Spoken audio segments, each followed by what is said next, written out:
بسم الله الرحمن الرحيم. ويسألونك عن الجبال فقل ينسفها ربي نسفا فيذرها قاعا صفصفا لا ترى فيها عوجا ولا أمتا يومئذ يتبعون الداعي لا عوج له وخشعت الأصوات للرحمن فلا تسمع إلا همسا. അസ്സലാമു അലൈക്കും വറഹ്മത്തുള്ളാഹി വബറകാതുഹു. ഖുർആൻ പദം 1015 ദിവസത്തിലേക്ക് എല്ലാവരെയും ഹാർദമായി സ്വാഗതം ചെയ്യുന്നു. സൂറത്ത് ത്വാഹയിലെ 105 മുതൽ 108 വരെയുള്ള ആയത്തുകളാണ് ഇന്ന് പഠന വിധേയമാക്കുന്നത്. ക്ലാസ് ആരംഭിക്കുന്നതിനായി ആദരണീയനായ ഡോക്ടർ എ.ഐ. വിലായത്തുള്ള സാഹിബിനെ ക്ഷണിക്കുന്നു. السلام عليكم ورحمة الله وبركاته. أعوذ بالله من الشيطان الرجيم. بسم الله الرحمن الرحيم. ويسألونك عن الجبال فقل ينسفها ربي نسفا فيذرها قاعا صفصفا لا ترى فيها عوجا ولا أمتا يومئذ يتبعون الداعي لا عوج له وخشعت الأصوات للرحمن فلا تسمع إلا همسا صدق الله العلي العظيم. സൂറത്ത് ത്വാഹയിലെ 105 മുതൽ 108 വരെയുള്ള ആയത്തുകളാണ് ഞാൻ നിങ്ങളെ കേൾപ്പിച്ചിട്ടുള്ളത്. അന്ത്യനാളിന്റെ പ്രത്യേകതകള് ചൂണ്ടിക്കാണിക്കപ്പെടുകയായിരുന്നു നമ്മൾ ഇന്നലെ വായിച്ച ആയത്തുകളിൽ. കാഹളത്തില് ഊതപ്പെടുന്ന നാളിൽ കുറ്റവാളികൾ കണ്ണ് നീലിച്ചവരായി ഒരുമിച്ച് കൂട്ടപ്പെടുന്ന കാര്യം അവര് പരസ്പരം പതിഞ്ഞ സ്വരത്തില് വളരെ കുറഞ്ഞ സമയം, വളരെ കുറഞ്ഞ ദിവസങ്ങൾ മാത്രമാണ് അവർ ഭൂമുഖത്ത് ജീവിച്ചിട്ടുണ്ടായിരുന്നത് എന്ന വിധത്തിൽ സംസാരിച്ചുകൊണ്ടിരിക്കുന്ന കാര്യവും ആണ് അവിടെ ചൂണ്ടിക്കാണിക്കപ്പെട്ടത്. അവര് പറഞ്ഞുകൊണ്ടിരിക്കുന്ന കാര്യങ്ങൾ ഏറ്റവും നന്നായി അറിയുന്നവൻ നാം തന്നെയാണ് എന്നുള്ളവർ അവിടെ സൂചിപ്പിക്കുകയുണ്ടായി. അവരിൽ ഏറ്റവും വൈദഗ്ധ്യത്തോടുകൂടി കാര്യങ്ങളെ കണക്കാക്കുന്ന, ഗണിക്കുന്ന, കാര്യങ്ങളെ വിലയിരുത്തുന്ന ആളുകൾ പോലും പറയുന്നത് ഇല്ലബിത്തും ഇല്ലാ യൗമ, നിങ്ങളൊരു ദിവസം അല്ലെങ്കിൽ അത്രയും ചുരുങ്ങിയൊരു സമയം മാത്രമാണ് കഴിച്ചു കൂട്ടിയിട്ടുള്ളത് എന്നാണ് അവർ ചൂണ്ടിക്കാണിക്കുകയുണ്ടായത്. അപ്പൊ അന്ത്യനാളിന്റെ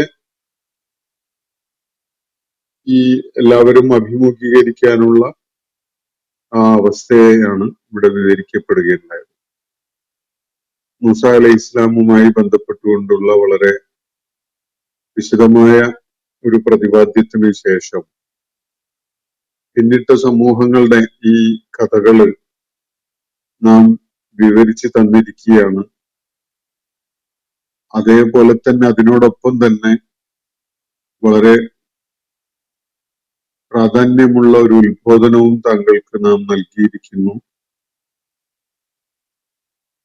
അതിൽ നിന്ന് തിരിഞ്ഞു കളയുന്ന, അതിനു വേണ്ട പരിഗണനയോ ശ്രദ്ധയോ കൊടുക്കാതെ തിരിഞ്ഞു കളയുന്ന ആളുകള് വലിയൊരു പാപഭാരവും പേറിക്കൊണ്ടാണ് അന്ത്യനാളില് അള്ളാഹുവിന്റെ മുന്നിൽ ഹാജരാക്കപ്പെടുക, അള്ളാഹുവിന്റെ മുന്നിൽ പ്രത്യക്ഷപ്പെടുക.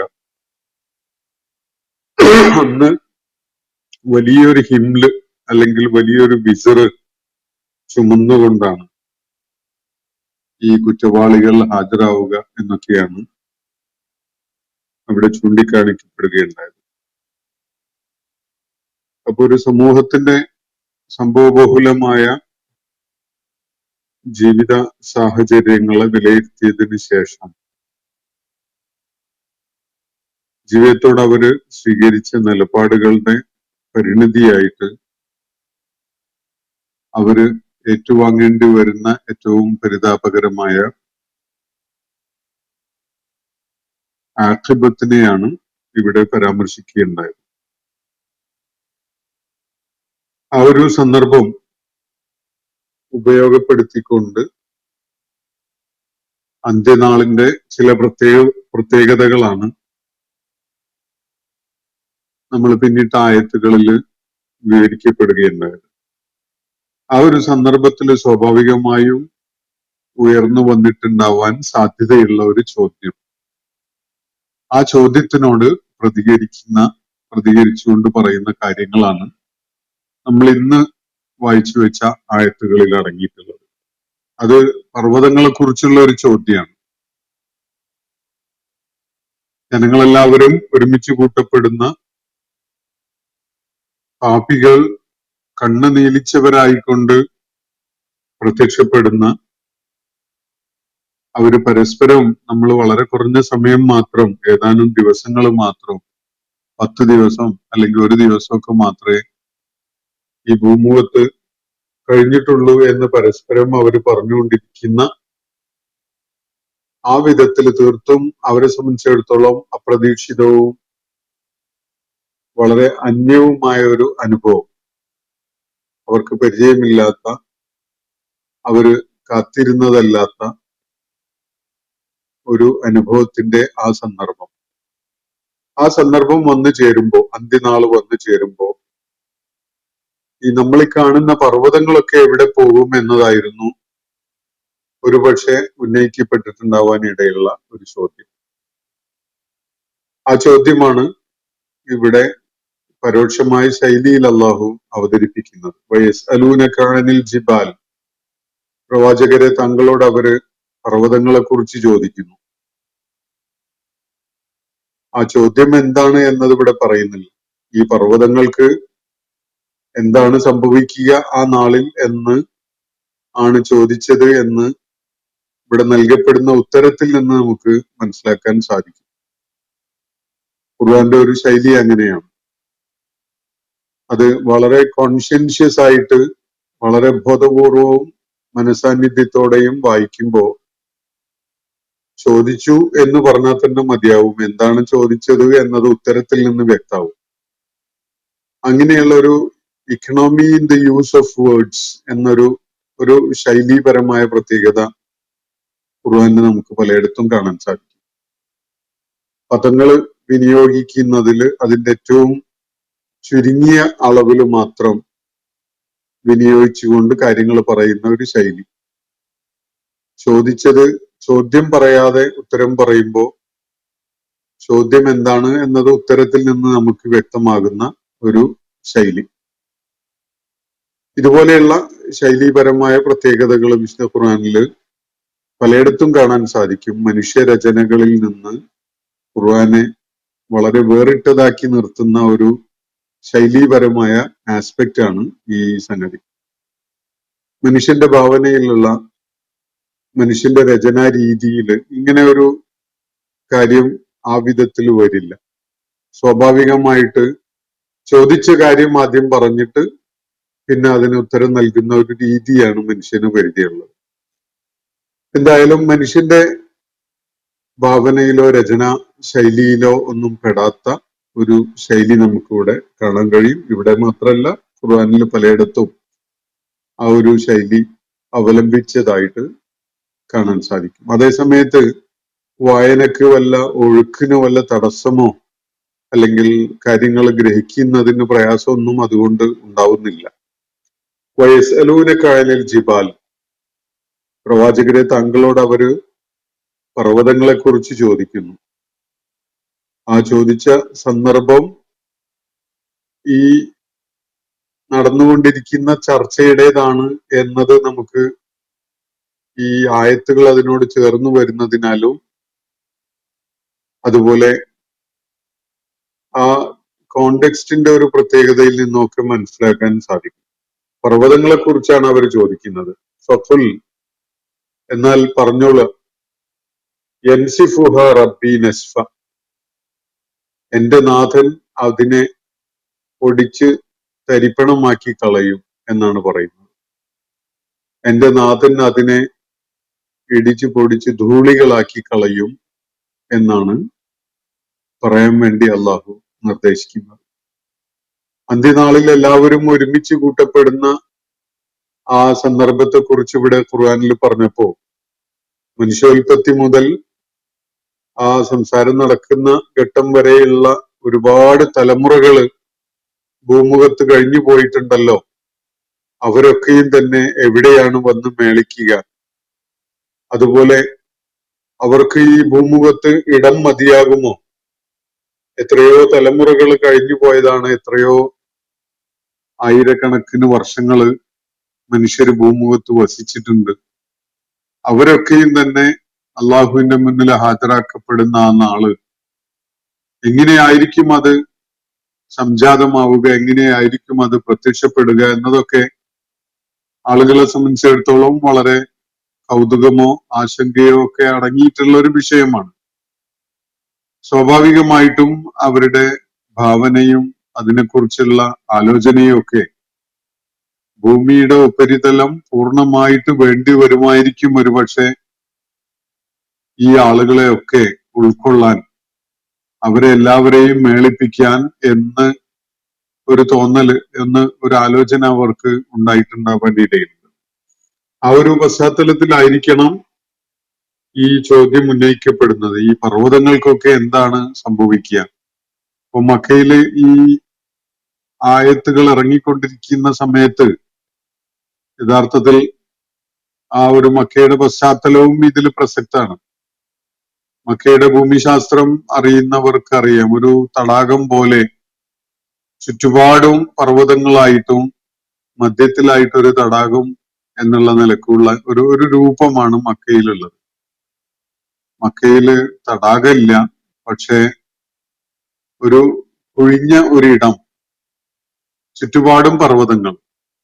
ഇതാണ് മക്കയുടെ ഒരു ഷേപ്പ്.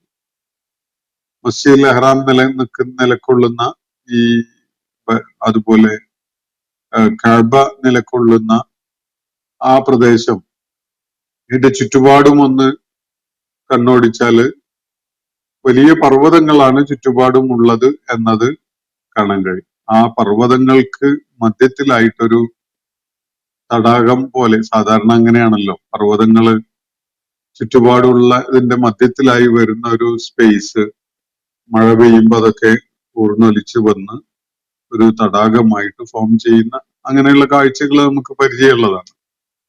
ഏകദേശം അതുപോലെയുള്ള ഒരു പിക്ചറാണ് മക്കയുടെ ഈ ആളുകൾ ഒത്തുകൂടുന്ന ആ പ്രദേശത്തിന്റെ ഒരു പ്രത്യേകത. അപ്പോ സ്വാഭാവികമായിട്ടും അവരുടെ ചുറ്റുപാടുമുള്ള അവർ കാണുന്ന ആ മലകള്, ആ പർവ്വതങ്ങള്, എന്താണ് അതിനൊക്കെ സംഭവിക്കുക എന്നതാണ് ഇവര് ഉന്നയിച്ചിട്ടുണ്ടാവാൻ ഇടയുള്ള ഒരു ചോദ്യം. വയസ്അലൂനക അനിൽ ജിബാൽ. ആ അന്ത്യനാളിൽ എല്ലാവരും ഒരുമിച്ച് കൂട്ടപ്പെടുന്ന പാപികൾ കണ്ണ് നീലിച്ചവരായിക്കൊണ്ടും അതുപോലെ വലിയ ഭാണ്ഡം ചുമക്കുന്നവരായിക്കൊണ്ടും പാപഭാരം ചുമക്കുന്നവരായിക്കൊണ്ടും ഹാജരാക്കപ്പെടുന്ന ആ നാളില് ഈ പർവ്വതങ്ങൾ ഉണ്ടല്ലോ, നമ്മളെപ്പോഴും സ്ഥിരതയുടെ, ഫേംനെസിന്റെ, നിശ്ചയദാർഢ്യത്തിന്റെ ഒക്കെ പ്രതീകമായിട്ട് മനസ്സിലാക്കാറുള്ള ഈ പർവ്വതങ്ങൾക്ക് എന്താണ് ആ നാളിൽ സംഭവിക്കുക എന്നതാണ് ഉന്നയിക്കപ്പെട്ടിട്ടുള്ള ചോദ്യം. എന്താണ് ഈ പർവ്വതങ്ങൾക്ക് സംഭവിക്കുക? വലിയ ഭീമാകാരങ്ങളായ പർവ്വതങ്ങൾ, ആകാശം മുട്ടി നിൽക്കുന്നു എന്ന് തോന്നുന്ന വിധത്തിലുള്ള പർവ്വതങ്ങൾ, അതിനപ്പുറത്തേക്ക് ദൃഷ്ടിയെ മറച്ചു പിടിക്കുന്ന, ഒന്നും ദൃശ്യമാകാൻ സാധിക്കാത്ത അല്ലെങ്കിൽ കാണാൻ കഴിയാത്ത വിധത്തില് മറയായി നിൽക്കുന്ന ഈ പർവ്വതങ്ങൾ, എന്താണ് ഈ പർവ്വതങ്ങൾക്ക് ആ നാളില് സംഭവിക്കുക? ഒരു കൗതുകം, അല്ലെങ്കിൽ ആ ഒത്തുചേരൽ നാളിന്റെ വലിയ അതിന്റെ ആ പെരുമ ആലോചിച്ചുകൊണ്ടുള്ള ഒരു ചോദ്യം. കാരണം മനുഷ്യോൽപത്തി മുതല് അന്ത്യനാൾ വരെയുള്ള മനുഷ്യരെ ഒരുമിച്ച് കൂട്ടപ്പെടാൻ ഈ ഭൂമിയിൽ എവിടെയാണ് അത്രയും വലിയ ഇടമുള്ളത് എന്ന സ്വാഭാവികമായ ഒരു ആലോചന മനുഷ്യ മനസ്സിലുണ്ടാവാം. ആ ഒരു പശ്ചാത്തലത്തിലായിരിക്കണം ഈ ചോദ്യം ഉന്നയിക്കപ്പെട്ട് കാണുക. അപ്പൊ ഒന്ന് അവർ ഉന്നയിക്കുന്ന ചോദ്യം അനിൽ ജിബാൽ, പർവ്വതങ്ങളെ കുറിച്ചാണ്. എന്താണ് പർവ്വതങ്ങൾക്ക് ആ ഘട്ടത്തിൽ സംഭവിക്കുക? അത് ഇപ്പോ കാണുന്ന വിധത്തിൽ തന്നെ അങ്ങനെ ഉറച്ചു നിൽക്കുന്നുണ്ടാവോ? അതല്ല അവയ്ക്ക് വല്ല മാറ്റവും ഉണ്ടാവോ എന്നതൊക്കെയാണ് ഒരു പക്ഷെ അവരുടെ മനസ്സിലുണ്ടാവുക. അള്ളാഹു അവരുടെ ആ ചോദ്യത്തിന്റെ മുന മനസ്സിലാക്കിക്കൊണ്ടുള്ള മറുപടിയാണ് നൽകുന്നത്. മറുപടിയിൽ നിന്നാണ് ചോദ്യത്തിന്റെ ബാക്കി വിശദാംശങ്ങൾ എന്താണ് എന്ന് നമുക്ക് മനസ്സിലാക്കാൻ സാധിക്കാം. പർവ്വതങ്ങളെ കുറിച്ച് ചോദിക്കുന്നു, എന്താണ് ചോദിച്ചതെന്ന് അവിടെ പറയുന്നില്ല, പക്ഷെ ഉത്തരത്തിൽ നിന്ന് വ്യക്തമാവും. അതാണ് തുടർന്ന് നമുക്ക് കാണാൻ കഴിയുന്നത്. ഫഖുൽ യൻസിഫുഹാ റബ്ബി നസ്ഫ, പ്രവാചകരെ അവരോട് മറുപടിയായിട്ട് പറയുക, യൻസിഫുഹ റബ്ബി, എന്റെ നാഥൻ അവയെ തകർത്ത് തരിപ്പണമാക്കി കളയും. എന്റെ നാഥൻ അവയെ ധൂളികളാക്കി പറത്തിവിടും. വലിയ ഉറച്ചു നിൽക്കുന്ന ഫേംനെസിന്റെ പ്രതീകമായ ഒരു പലപ്പോഴും നമ്മൾ നിശ്ചയദാർഢ്യത്തിന്റെ പ്രതീകമായിട്ടൊക്കെ പർവ്വതം പോലെ ഉറച്ചു നിന്നു എന്നൊക്കെ പറയാറുള്ള ഒരു ശൈലി പോലും മനുഷ്യരുടെ ഭാഷയിൽ വന്നിട്ടുണ്ട്. അത് പർവ്വതങ്ങളുടെ ആ ഫേംനെസിനെ പരാമർശിച്ചുകൊണ്ടാണത് ആ പ്രയോഗം. അപ്പോ അതിനെ പക്ഷെ ആ നാളിൽ എന്റെ നാഥൻ പൊടിച്ച് തരിപ്പണമാക്കി കാറ്റിൽ പറത്തിക്കളയും. ധൂളികളായിട്ട്, പൊടിപടലങ്ങളായിട്ട് കാറ്റില് പാറിപ്പറക്കുന്ന വിധത്തിലാക്കി അതിനെ മാറ്റിയിട്ടുണ്ടാവും. ഫഖുൽ യൻസിഫുഹാ റബ്ബി നസ്ഫ, പറയുക എന്റെ നാഥൻ അതിനെ, പർവ്വതങ്ങളെ നെസ്ഫാക്കിയിട്ട് അങ്ങനെ പൊടിപടലങ്ങളാക്കി ധൂളികളാക്കി മാറ്റിയിട്ടുണ്ടാവും. യൻസിഫുഹാ റബ്ബി നസ്ഫ, പൊടിച്ച് തരിപ്പണമാക്കുക അല്ലെങ്കിൽ ധൂളികളാക്കി പറത്തിക്കളയുക എന്നൊക്കെ വേണമെങ്കിൽ ഈ പ്രയോഗത്തിനെ മലയാളത്തിൽ വിവർത്തനം ചെയ്യാവുന്നതാണ്. പൊടിക്കുക, അത് ഒരുപക്ഷെ വളരെ ചെറിയ കണികകളാക്കി പൊടിച്ചു കളയുക എന്നൊക്കെയാണ് ഈ പദം സൂചിപ്പിക്കുന്ന അർത്ഥം. ഫയദറുഹ ഖാ, എന്നിട്ട് അതിനെ നാം വിട്ടേക്കും. ഒരു ഖാ, വിശാലമായ ഒരു മൈതാനമാക്കി, പർവ്വതങ്ങളെ ഇടിച്ചു നിരത്തി പൊടിപൊടിയാക്കി ധൂളികളാക്കി മാറ്റിയിട്ട് ഭൂതലം നാം അതിവിശാലമായ ഒരു മൈതാനമാക്കി വിടും. ഖാൻ സഫ്സഫ, ഖാഴ് എന്ന് പറഞ്ഞാൽ വളരെ പ്ലെയിനായ ഒരു ഇടം. സഫ്സഫ എന്ന് പറഞ്ഞാലും ഏകദേശം അതേ അർത്ഥം തന്നെയാണ്. അപ്പൊ വളരെ പ്രവിശാലമായ ഒരു ഭൂതലമാക്കി, ഒരു ഒത്തുചേരൽ കേന്ദ്രമാക്കി, വലിയൊരു മൈതാനമാക്കി നാം അതിനെ മാറ്റും. പർവ്വതങ്ങള് എന്ന് പറയുമ്പോൾ നമ്മളെ മനസ്സിലുള്ള ചിത്രം ആളുകൾക്ക് അങ്ങനെ മേളിക്കാൻ പറ്റുന്ന വലിയൊരു സംഖ്യ ആളുകൾ, വലിയൊരെണ്ണം ആളുകൾ ഒത്തുചേരാൻ കഴിയുന്ന ഒരു ഘടനയല്ല പർവ്വതങ്ങൾക്കുള്ളത്. അത് ചെരിഞ്ഞും ഉയർന്നും പൊങ്ങിയും വളഞ്ഞും അത് അങ്ങനെയൊക്കെയാണല്ലോ പർവ്വതത്തിന്റെ ഒരു ഷേപ്പ് ഉണ്ടാവുക. അപ്പൊ അങ്ങനെയുള്ള ഒരു ഇടം ആരും തന്നെ ഒരു സൈന്യത്തിനോ അല്ലെങ്കിൽ ഒരു ജനസമൂഹത്തിന് ഒത്തുചേരാനുള്ള ഒരു സംഗമസ്ഥാനമായിട്ടോ ഒന്നും പരിഗണിക്കാറില്ല. ഒരു സൈനിക വ്യൂഹം വന്ന് അണിനിരക്കാൻ പർവ്വതത്തെ ആരും തിരഞ്ഞെടുക്കാറില്ല. ഒരു മഹാസമ്മേളനം നടത്താനും ആരും പർവ്വതത്തിനെ തിരഞ്ഞെടുക്കാറില്ല. അപ്പൊ അള്ളാഹു ഇവിടെ ഇവര് ചോദിക്കുന്ന ചോദ്യത്തിന് നൽകുന്ന മറുപടി, എന്റെ നാഥൻ അവയെ പൊടിച്ച് തരിപ്പണമാക്കി കളയും, അതിനെ ധൂളികളാക്കി ഈ പൊടിപടലമാക്കി മാറ്റും എന്നൊക്കെയാണല്ലോ ഇവിടെ പറഞ്ഞിട്ടുള്ളത്. ഇങ്ങനെ പറയാനാണ് പറഞ്ഞത്. എന്നിട്ട് ഫയദറുഹ ഖാഅൻ സഫ്സഫ, വളരെ വിശാലമായി പരന്ന ഒരു തുറന്ന മൈതാനമാക്കിയിട്ട് അവൻ അതിനെ മാറ്റും. പർവ്വതങ്ങള് സ്ഥിതി ചെയ്യുന്ന ആ ഇടം വളരെ വിശാലമായ ഒരു തുറന്ന ഇടമായിട്ട്, തുറന്ന മൈതാനമായിട്ട് എന്റെ നാഥൻ അതിനെ മാറ്റും എന്നാണ് പറയാൻ വേണ്ടി അള്ളാഹു ഇവിടെ നിർദ്ദേശിക്കുന്നത്.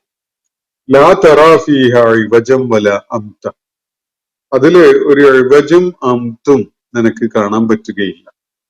ഇവജ് എന്ന് പറഞ്ഞാല് ഒരു ചുരുണ്ടുകൂടിയ ഒരു വക്രതയും വളവും ഒക്കെയുള്ള ഒരു പ്രതലത്തിനാണ് ഇവജ് എന്ന് പറയാം. അതുപോലെ അംത്ത് എന്ന് പറഞ്ഞാൽ ഒരു കേവ് ആണ്. അതും വേറൊരു നിലക്ക് പറഞ്ഞാൽ ഒരു വളവ്, ചെരിവ്, ഒടിവ് ഒക്കെയാണ്. അപ്പോ അത് മെറ്റഫോറിക്കൽ ആയിട്ടുള്ള ഒരു പ്രയോഗമാണ്. ഭൂമിയിൽ അന്ന് നിരപ്പാക്കപ്പെട്ട പർവ്വതങ്ങളൊക്കെ നിരപ്പാക്കപ്പെട്ടുകൊണ്ട് വലിയൊരു വിശാലമായ മൈതാനമാക്കി മാറ്റപ്പെടുന്ന അവസ്ഥയിൽ ആ നാളിൽ അതിൽ കുന്നുകുഴികൾ, ഉയർന്നു നിൽക്കുന്ന ഇടങ്ങളും താഴ്ന്ന കുഴിഞ്ഞു കിടക്കുന്ന സ്ഥലങ്ങളും വളവും തിരിവും ഒന്നും നിനക്ക് കാണാൻ പറ്റില്ല.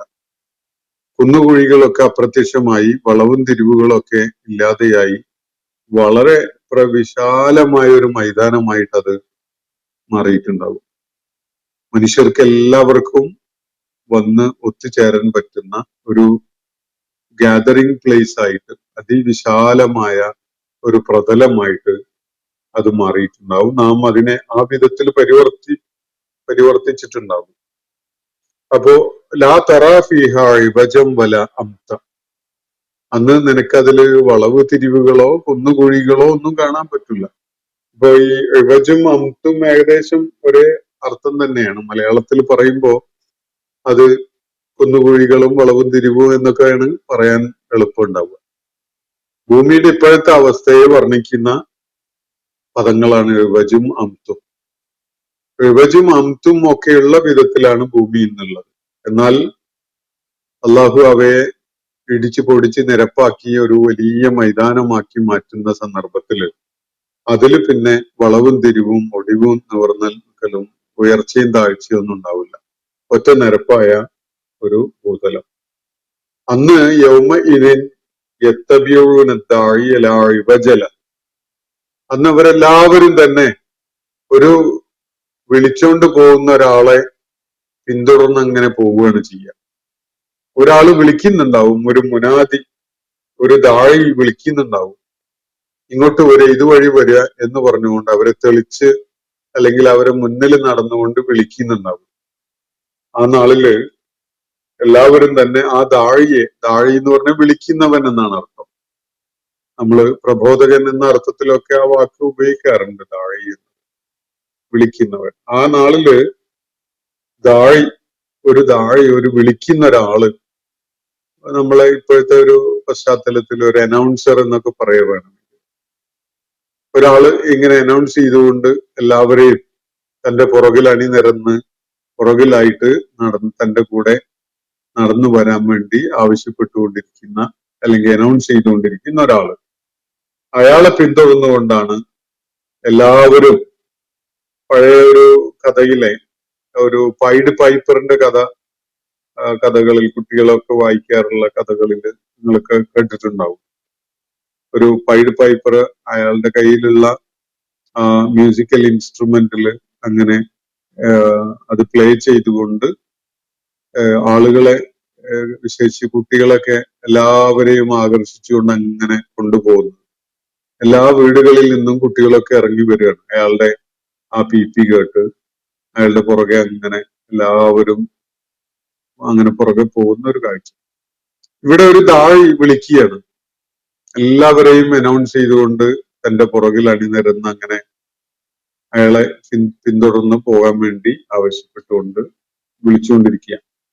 അയാളെ പിന്തുടർന്നുകൊണ്ട് എല്ലാവരും അങ്ങനെ പുറപ്പെട്ടു പോകും. എല്ലാവരും കിടന്നുറങ്ങിയിരുന്ന കുഴിമാടങ്ങളിൽ നിന്ന് എവിടേക്കാണോ അവരൊക്കെ മറമാടപ്പെട്ടിരുന്നത് അവിടുന്നൊക്കെ എല്ലാവരും എണീറ്റ് കുതറി ഓടി ഈ വിളിക്കുന്ന അനൗൺസ്മെന്റ് കേട്ട് അയാളോട് പ്രതികരിച്ചുകൊണ്ട് അയാളുടെ പുറകെ അങ്ങനെ പോവാണ്. ലാ ഇവജലഹു, ആ ദാഴിക്ക് വളരെ സ്ട്രെയിറ്റ് ആയിട്ട് അങ്ങനെ പോകാനേ അറിയുള്ളൂ. അല്ലെങ്കിൽ ആ പോകുന്ന പോക്കിന് ഒരു വക്രതയൊന്നുമില്ല. രണ്ടു നിലക്കും വായിക്കാം. ഈ വിളിക്കുന്ന ആള് ഇവരെയൊക്കെ തെളിച്ചുകൊണ്ട് ഒരു സ്ട്രെയിറ്റ് ആയ രീതിയിലാണ് പോകുന്നത്. ഒത്തുചേരൽ കേന്ദ്രത്തിലേക്ക്, ആ തുറന്ന മൈതാനത്ത് എല്ലാവരും ഒത്തുചേരുന്നതിനായിട്ട് എല്ലാവരെയും ആനയിച്ചുകൊണ്ട് ഈ ആള് അങ്ങനെ മുന്നോട്ട് നീങ്ങാം. അയാളുടെ ആ ചലനത്തിന് പ്രത്യേകിച്ച് ഒരു വളവും തിരിവും വക്രതയൊന്നുമില്ല. സ്ട്രെയിറ്റ് ആയിട്ട് അങ്ങോട്ടും ഇങ്ങോട്ടും ഒന്നും നോക്കിക്കൊണ്ടുള്ള ഒരു പോക്കല്ല, സ്ട്രെയിറ്റ് ആയ ഒരു പോക്കാണ്. ഇനി അത് ഈ പിന്തുടർന്ന് പോകുന്ന ആളുകളുടെ കാര്യത്തിലായിട്ട് വായിക്കുകയാണെങ്കിൽ ആ ഇവജലഹു എന്ന് പറഞ്ഞാല് അങ്ങനെ ഇത് കേട്ട് അയാളുടെ പുറകെ പോകുമ്പോ അതിന്ന് അങ്ങോട്ടും ഇങ്ങോട്ടും തെന്നിപ്പോകുന്ന ഒരു പ്രവണതയൊന്നും അവർക്ക് സാധ്യമല്ല. ഞാനിപ്പോ ഇതിൽ കൂടെ വരുന്നില്ല, ഞാൻ വേറെ വഴിക്ക് പോവുകയാണ് എന്ന് പറഞ്ഞുകൊണ്ട് ആരും മാറി നിൽക്കൂല. അങ്ങനെ ഒരു വ്യത്യസ്തമായ ഒരു വഴി സ്വീകരിച്ചുകൊണ്ട് പോകാം, മറ്റൊരു ഡയറക്ഷനിലേക്ക് നീങ്ങിക്കളയാം എന്നൊന്നും ആരും കരുതൂല. അന്ന് ഒരു ഇഴവജ് സാധ്യമല്ല. അത് ഈ വിളിക്കുന്ന ആൾക്കും സാധ്യമല്ല, അയാളെ പിന്തുടർന്നുകൊണ്ട് പോകുന്ന ആളുകൾക്കും സാധ്യമല്ല. എല്ലാവരും തന്നെ അന്ന് യത്തബിയോനദ്ദാഴി, ആ ദാഴിയെ ഫോളോ ചെയ്തുകൊണ്ട് അങ്ങനെ പോകും. ലാ ഇവജലഹു, ആ പോക്കിന് ഒരു ഡിറ്റൂർ ചെയ്യുക, മറ്റൊരു ദിശയിലേക്ക് പോവുക, എന്നിട്ടൊന്ന് കറങ്ങി തിരിച്ച് വീണ്ടും ഇങ്ങോട്ട് വരിക, അങ്ങനെയൊന്നുള്ള പരിപാടിയൊന്നുമില്ല. നേരെ അങ്ങ് പോവുകയാണ്. വഖശഅത്തിൽ അസ്വാതു ലിർറഹ്മാൻ, അന്ന് എല്ലാ ഒച്ചകളും കാരുണ്യവാനായ റബ്ബിന് കീഴ്പ്പെട്ടിട്ടുണ്ട്. കാരുണ്യവാനായ റബ്ബിന് കീഴടങ്ങാത്തതായ യാതൊരു ഒച്ചയും യാതൊരു ശബ്ദവും വന്നുണ്ടാവില്ല. ഇന്ന് ഭൂതലം വളരെ ബഹളമയമാണ്. നമ്മളൊന്ന് ആകാശത്തുനിന്നോ നല്ല ഒരു അകന്ന് മാറി നിന്ന് നിരീക്ഷിക്കുകയാണെങ്കിൽ എവിടേക്ക് എന്തൊക്കെ ഒച്ചപ്പാടുകള്, അതിഘോരമായ വിധത്തിലുള്ള പ്രഖ്യാപനങ്ങള്, അതുപോലെ അതീവ ശക്തമായ ഒച്ചയിലുള്ള സംസാരങ്ങള്, പ്രസംഗങ്ങള്, അതുപോലെയുള്ള സംഗതികളൊക്കെ നമുക്ക് കാണാൻ കഴിയും. ഒരേ സമയത്ത് ഭൂമിയുടെ 100,000 ഇടങ്ങളില് അങ്ങനെയുള്ള ബഹളങ്ങൾ നടന്നുകൊണ്ടിരിക്കുന്നുണ്ട്. അത് നിരന്തരമായി നടന്നുകൊണ്ടിരിക്കുകയാണ്. പക്ഷെ അന്ന് ഇതൊക്കെ മനുഷ്യന്റെ വീറും വാശിയും, അതുപോലെ തന്നെ മനുഷ്യന്റെ ആർഗ്യുമെന്റ്, മനുഷ്യന്റെ അവരുദ്ദേശിച്ച കാര്യങ്ങളൊക്കെ സ്ഥാപിച്ചെടുക്കാനും തെളിയിക്കാനും മറ്റുള്ളവരെ കൂടെ നിർത്താനും അവരെ തങ്ങളുടെ അനുയായികളാക്കി മാറ്റാനും ഒക്കെ വേണ്ടിയിട്ടുള്ള, നമുക്കറിയാലോ രാഷ്ട്രീയ വേദികളിലൊക്കെ, പ്രത്യേകിച്ച് ഈ ഫാഷിസത്തിന്റെ കാലത്ത് നെഞ്ചളവൊക്കെ അങ്ങോട്ട് കൂട്ടിയിട്ട് ഓരോരുത്തർ നടത്തുന്ന ഗീർവാണ പ്രസംഗങ്ങള്, ഇതൊക്കെ നമുക്ക് മനസ്സിൽ കാണാവുന്നതാണ്. പക്ഷെ അന്ന് അങ്ങനെയുള്ള നിഗളിപ്പ് കാണിച്ചുകൊണ്ടൊന്നുള്ള സംസാരം ഉണ്ടാവില്ല.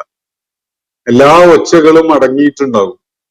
കാരുണ്യവാനായ റബ്ബിന് എല്ലാവരും വിധേയപ്പെട്ടുകൊണ്ടാണ് അന്നുണ്ടാവുക.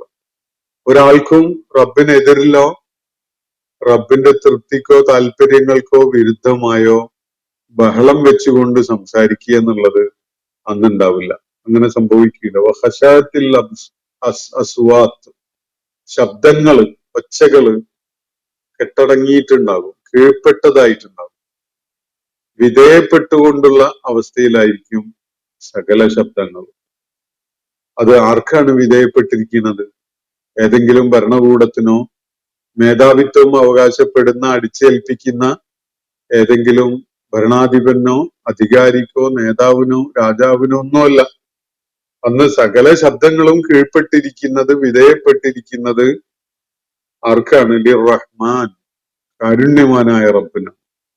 ഞാൻ പലപ്പോഴും ഈ വേദിയിൽ സൂചിപ്പിച്ചിട്ടുള്ളതാണ്, അള്ളാഹു എന്ന നാമത്തിന് പകരമായി ഖുർആനിൽ പലയിടത്തും അള്ളാഹുവിനെ പരാമർശിക്കാൻ വേണ്ടി ഉപയോഗിക്കുന്ന വാക്കാണ് അർ റഹ്മാൻ എന്നത്. അത് റഹീം എന്ന വാക്കിൽ നിന്ന് വ്യത്യസ്തമാണ്. അടിസ്ഥാനപരമായ അർത്ഥസൂചന ഒന്ന് തന്നെയാണെങ്കിലും അത് രണ്ടും രണ്ട് സൂചനകളാണ്, അല്ലെങ്കിൽ രണ്ട് ആശയങ്ങളാണ് സജസ്റ്റ് ചെയ്യുന്നത്. അർ റഹ്മാൻ എന്നത് സ്രട്ടാവ്, ഖാലിഖ്, ബാരി, റബ്ബ് എന്നൊക്കെയുള്ള നിലക്ക് അള്ളാഹു സകല ജീവജാലങ്ങൾക്കും സകല മനുഷ്യർക്കും കാണിച്ചിട്ടുള്ള, അവരോടൊക്കെയും കാണിച്ചിട്ടുള്ള അവന്റെ ഔദാര്യവും അവന്റെ ഗ്രാഷ്യസ് നേച്ചർ, വളരെ ഉദാരതയോടുകൂടി അവന്റെ അനുഗ്രഹങ്ങൾ എല്ലാവർക്കും നൽകിയിട്ടുണ്ട്. അതിനെ സൂചിപ്പിക്കുന്ന ഒരു പ്രയോഗമാണ് റഹ്മാൻ എന്നത്. അതുകൊണ്ട് തന്നെ സ്രട്ടാവ് എന്നതിന് പകരമായി റബ്ബ് എന്നതിന് പകരമായി, ബാരി എന്നതിന് പകരമായി, അള്ളാഹു എന്നതിന് പകരമായി അർ-റഹ്മാൻ എന്ന വാക്ക് ഖുർആനിൽ പലയിടത്തും ഉപയോഗിച്ച് നമുക്ക് കാണാൻ കഴിയും. അന്നാളിൽ എല്ലാ ശബ്ദങ്ങളും എല്ലാ ഒച്ചകളും കീഴ്പ്പെട്ടിട്ടുണ്ടാവും, വിധേയപ്പെട്ടിട്ടാവും നിൽക്കുക. ആർക്കാണ്? കാരുണ്യവാനായ റബ്ബിന്, ലിർ-റഹ്മാൻ വഖശഅത്തിൽ അസ്വാതു ലിർ-റഹ്മാൻ. അന്ന് ഫലാ തസ്മഉ ഇല്ല ഹംസ. ഹംസ അല്ലാതെ അന്ന് നിനക്ക് കേൾക്കാൻ സാധ്യമല്ല. വളരെ നേർത്ത ശബ്ദത്തിനാണ് ഹംസ എന്ന് പറയുന്നത്. ഒട്ടകങ്ങൾ നടന്നു വരുമ്പോഴുള്ള ശബ്ദം, ആളുകൾ പതിഞ്ഞ സ്വരത്തില് സ്വകാര്യം പറയുന്ന, അടക്കം പറയുന്ന ശബ്ദം, അതുപോലെ ചെറിയ ചെറിയ ഇലയനക്കങ്ങൾ പോലെയുള്ള അത്തരം ശബ്ദങ്ങള്, മർമ്മരങ്ങള്, ഇതൊക്കെയാണ് ഹംസ കൊണ്ട് ഉദ്ദേശിക്കുന്നത്. അന്ന് പ്രവാചകരെ താങ്കൾക്ക് ഇങ്ങനെയുള്ള നേർത്ത ശബ്ദങ്ങളല്ലാതെ, ഹംസ അല്ലാതെ, വളരെ പതിഞ്ഞ ശബ്ദങ്ങളല്ലാതെ കേൾക്കാൻ സാധ്യമല്ല. ഇലയനക്കങ്ങള്, ഒട്ടകത്തിന്റെ കാലുകൾ പതിയുന്ന പോലെയുള്ള ശബ്ദം, അതുപോലെയുള്ള നേർത്ത ശബ്ദങ്ങൾ മാത്രമേ അന്നുള്ളൂ. അന്ന് ഇന്നത്തെ നെഞ്ചളവ് കാണിച്ചുകൊണ്ടുള്ള ഗീർവാണ പ്രസംഗങ്ങളൊന്നും നമുക്കറിയാലോ. താൻ രാജ്യത്തിന്റെ സുരക്ഷിതത്വം കൈകാര്യം ചെയ്യുന്ന, ആഭ്യന്തര സുരക്ഷിതത്വം കൈകാര്യം ചെയ്യുന്ന ആളാണ് എന്നൊക്കെയുള്ള നിഗളിപ്പോടുകൂടി ചില അധികാരസ്ഥന്മാര് ആളുകളോട് ആക്രോശിച്ചുകൊണ്ട്, അതിഭീകരമായ വിധത്തില് അട്ടഹസിച്ചുകൊണ്ടൊക്കെ മൈക്കിന്റെ മുന്നില് പ്രഘോഷണങ്ങൾ നടത്തുന്നത് നമ്മൾ നിത്യവും കണ്ടുകൊണ്ടിരിക്കുന്നതാണ്.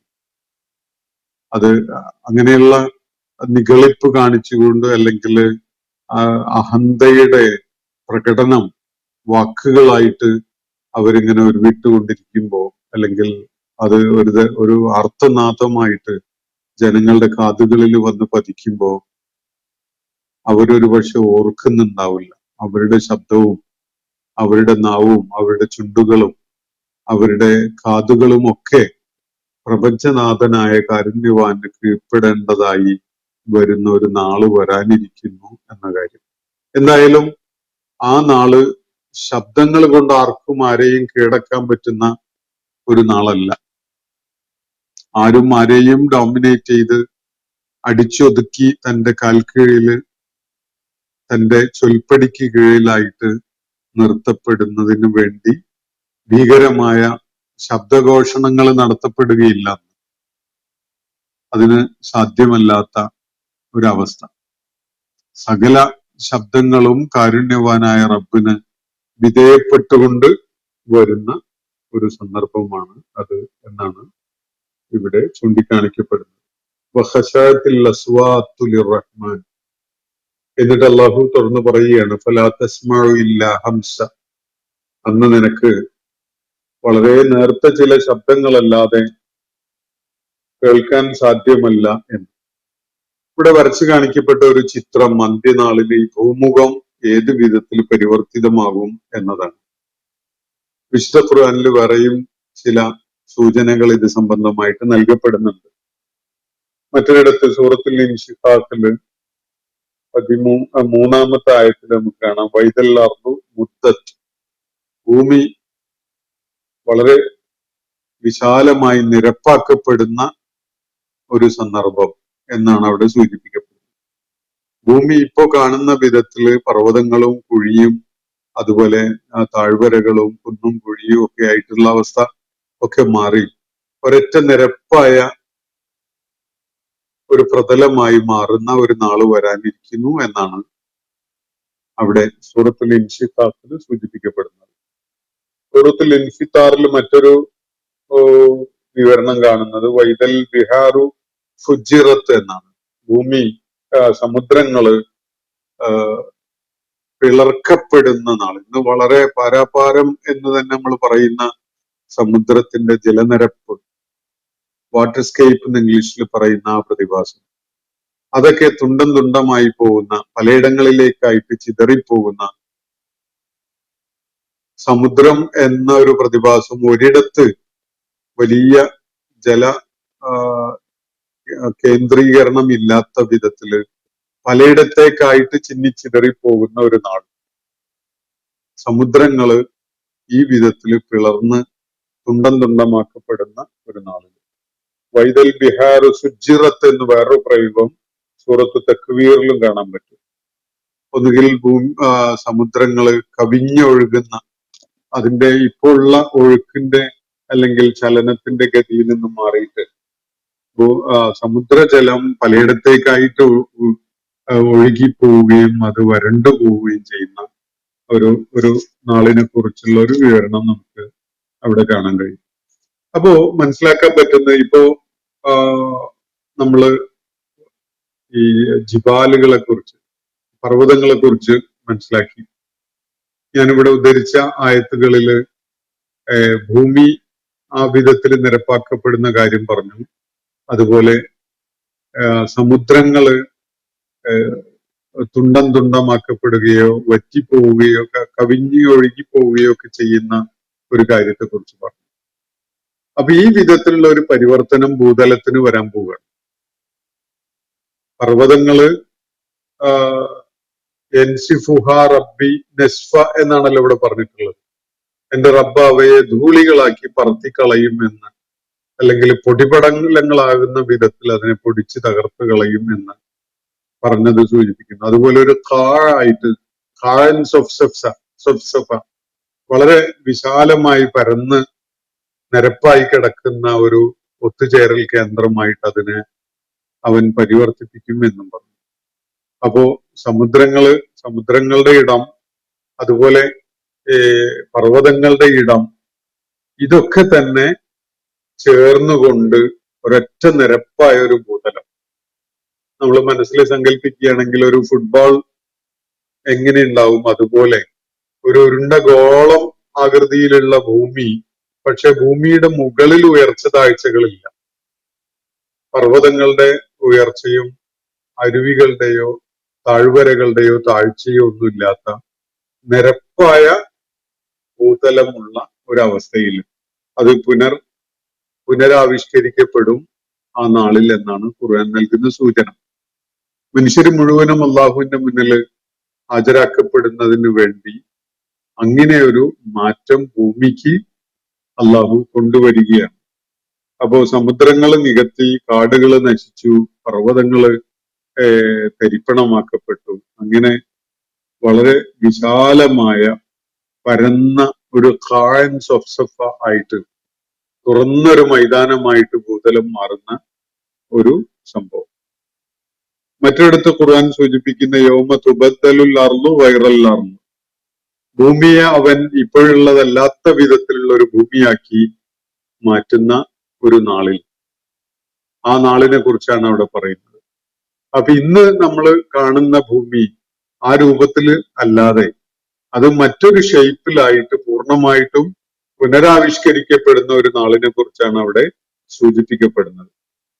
അപ്പോ ഇങ്ങനെയുള്ള ഒരു നാളിൽ അത്തരം ആ വിധത്തിൽ പരിവർത്തിപ്പിക്കപ്പെട്ട ഒരു ഭൂതലത്തിലാണ് മനുഷ്യരൊക്കെയും തന്നെ ഹാജരാക്കപ്പെടാൻ പോകുന്നത്. അപ്പോ നീതി നടപ്പിലാക്കപ്പെടുന്നതിന് വേണ്ടി ഭൂമി ആ വിധത്തില് വിശാലമായ പരന്ന ഒരു മൈതാനമാക്കി മാറ്റപ്പെട്ട അവസ്ഥയിലാണ് എല്ലാവരും ഒത്തുചേരുന്നത്. എന്നിട്ട് മറ്റൊരിടത്ത് സൂറത്ത് സുമറില് ഒരു കാര്യം പറയുന്നത്,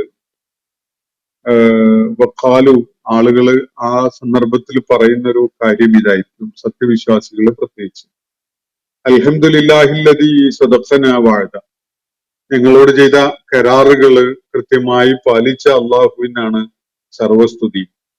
വ ഔറസ്നൽ അർള, ഭൂമിയെ ഞങ്ങൾക്ക് അനന്തരാവകാശമായി നൽകുകയും ചെയ്തവനായ അള്ളാഹു എന്ന് പറഞ്ഞ ഭൂമിയെ പുനരാവിഷ്കരിച്ചിട്ട് ആ ഭൂമി സത്യവിശ്വാസത്തിന്റെ പാതയിൽ വന്ന ആളുകൾക്കായിട്ട് അള്ളാഹു അവരെ ആ ഭൂമിയുടെ അനന്തരാവകാശികളാക്കി മാറ്റും.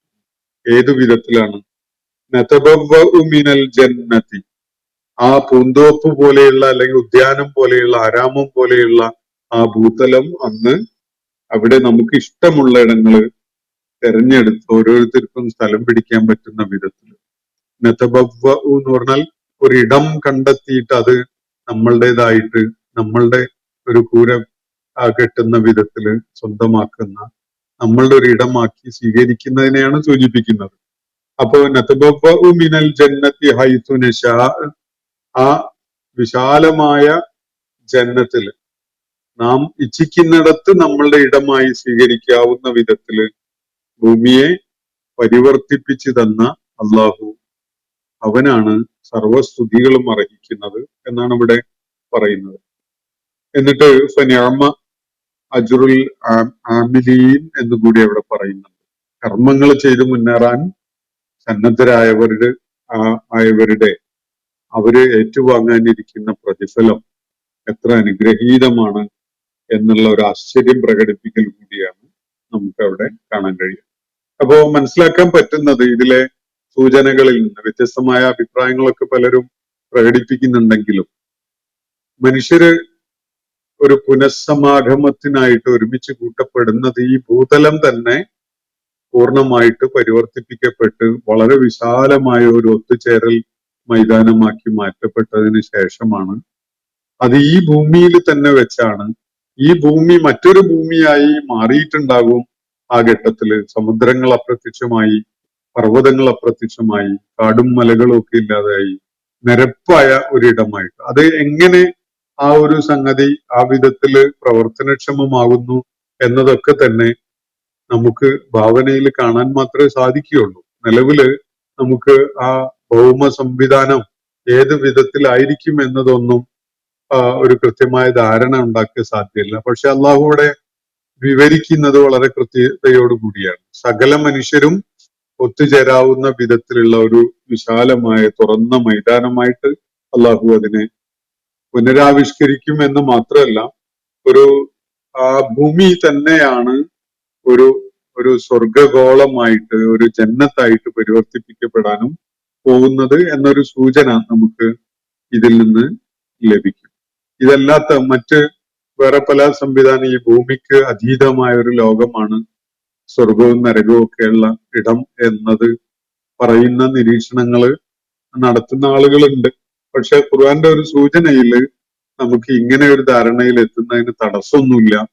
വളരെ പ്രമുഖരായ ഖുർആൻ വ്യാഖ്യാതാക്കളായ ആദ്യ തലമുറയിലെ അബ്ദുല്ലാഹിബ്നു അബ്ബാസ് റളിയല്ലാഹു അൻഹുമായ പോലെയുള്ള ആളുകൾ മനസ്സിലാക്കിയിട്ടുള്ളത് ഭൂമി തന്നെയാണ് ആ വിധത്തില് പരിവർത്തിപ്പിക്കപ്പെട്ടുകൊണ്ട് മനുഷ്യർക്കുള്ള അധിവസിക്കാനുള്ള ഉദ്യാനങ്ങളാക്കി, സ്വർഗങ്ങളാക്കി മാറ്റാൻ പോകുന്നത് എന്നതാണ് അവർ മനസ്സിലാക്കിയിട്ടുള്ള കാര്യം. അല്ലാഹു അഅലം. സൂചനകളിൽ നിന്ന് നമുക്ക് അങ്ങനെ ഒരു സാധ്യത മനസ്സിലാക്കാൻ പറ്റുന്നുണ്ട്. അപ്പൊ ഈ ഭൂമിയിൽ തന്നെ ആയിരിക്കും സ്വർഗം എന്നാണ് അബ്ദുല്ലാഹിബ്നു അബ്ബാസ് റളിയല്ലാഹു അൻഹുമായ പോലെ, അതുപോലെ ഖത്താദയെ പോലെയുള്ള പ്രമുഖരായ ആദ്യ തലമുറയിലെ ഖുർആൻ വ്യാഖ്യാതാക്കള് നബി സല്ലല്ലാഹു അലൈഹി വസല്ലമയുടെ സുഹബത്ത് കൊണ്ട് അനുഗ്രഹിക്കപ്പെട്ടിരുന്ന അത്തരം ആളുകളൊക്കെ മനസ്സിലാക്കിയിട്ടുണ്ടായിരുന്നു. അപ്പോ അങ്ങനെയുള്ള ഒരു വിവരണമാണ് ഇവിടെ നൽകപ്പെട്ടിരിക്കുന്നത്. ഇതിൽ അവസാനമായിട്ട് അന്ന് ഈ ഹംസല്ലാത്ത യാതൊന്നും കേൾക്കാൻ കഴിയില്ല. സകല പരുത്ത കടുത്ത ശബ്ദങ്ങളും കീഴടങ്ങിയ പതിഞ്ഞ ശബ്ദമായി മാറുന്ന ഒരവസ്ഥയായിരിക്കും. അതുപോലെ ഫലാ തസ്മഉ ഇല്ലാ ഹംസ, ഹംസ് എന്ന് പറയാവുന്ന വിധത്തിലുള്ള വളരെ പതിഞ്ഞ ശബ്ദങ്ങളല്ലാതെ മറ്റൊന്നും നിനക്കന്ന് കേൾക്കാൻ സാധ്യമല്ല എന്നാണ് അള്ളാഹുവിടെ സൂചിപ്പിക്കുന്നത്. കാലൊച്ച, ഒരാൾ നടന്നു വരുമ്പോൾ ഉണ്ടാവുന്ന കാലൊച്ച, അതുപോലെ അടക്കി പിടിച്ചുള്ള സംസാരം, ഒട്ടകങ്ങളുടെ ചലനം ഉണ്ടാക്കുന്ന ഒരു ശബ്ദം, ഇങ്ങനെയൊക്കെയുള്ള വളരെ നേർത്ത തരം ശബ്ദങ്ങൾ, അതുപോലെ ഇലയനക്കങ്ങളൊക്കെ പോലെയുള്ളതാണ് ഹംസ എന്ന വാക്കുകൊണ്ട് സൂചിപ്പിക്കപ്പെടുന്നത് എന്നും നമ്മൾ മനസ്സിലാക്കിയിട്ടുണ്ടായി. ഇന്നത്തെ സെഷൻ ഞാനിവിടെ അവസാനിപ്പിക്കുകയാണ്. വാഖിറു ദഅ്വാനാ അൽഹംദുലില്ലാഹി റബ്ബിൽ ആലമീൻ. അസ്സലാമു അലൈക്കും വറഹ്മത്തുള്ളാഹി വബറകാതുഹു. ഇന്നത്തെ ഖുർആൻ പദം ഇവിടെ സമാപിക്കുന്നു. ഖുർആൻ പഠനത്തിൽ പങ്കെടുത്ത എല്ലാവർക്കും അല്ലാഹു അർഹമായ പ്രതിഫലം നൽകി അനുഗ്രഹിക്കട്ടെ. വആഖിറു ദഅ്വാനാ അനിൽ ഹംദുലില്ലാഹി റബ്ബിൽ ആലമീൻ. അസ്സലാമു അലൈക്കും വറഹ്മത്തുള്ളാഹി വബറകാതുഹു.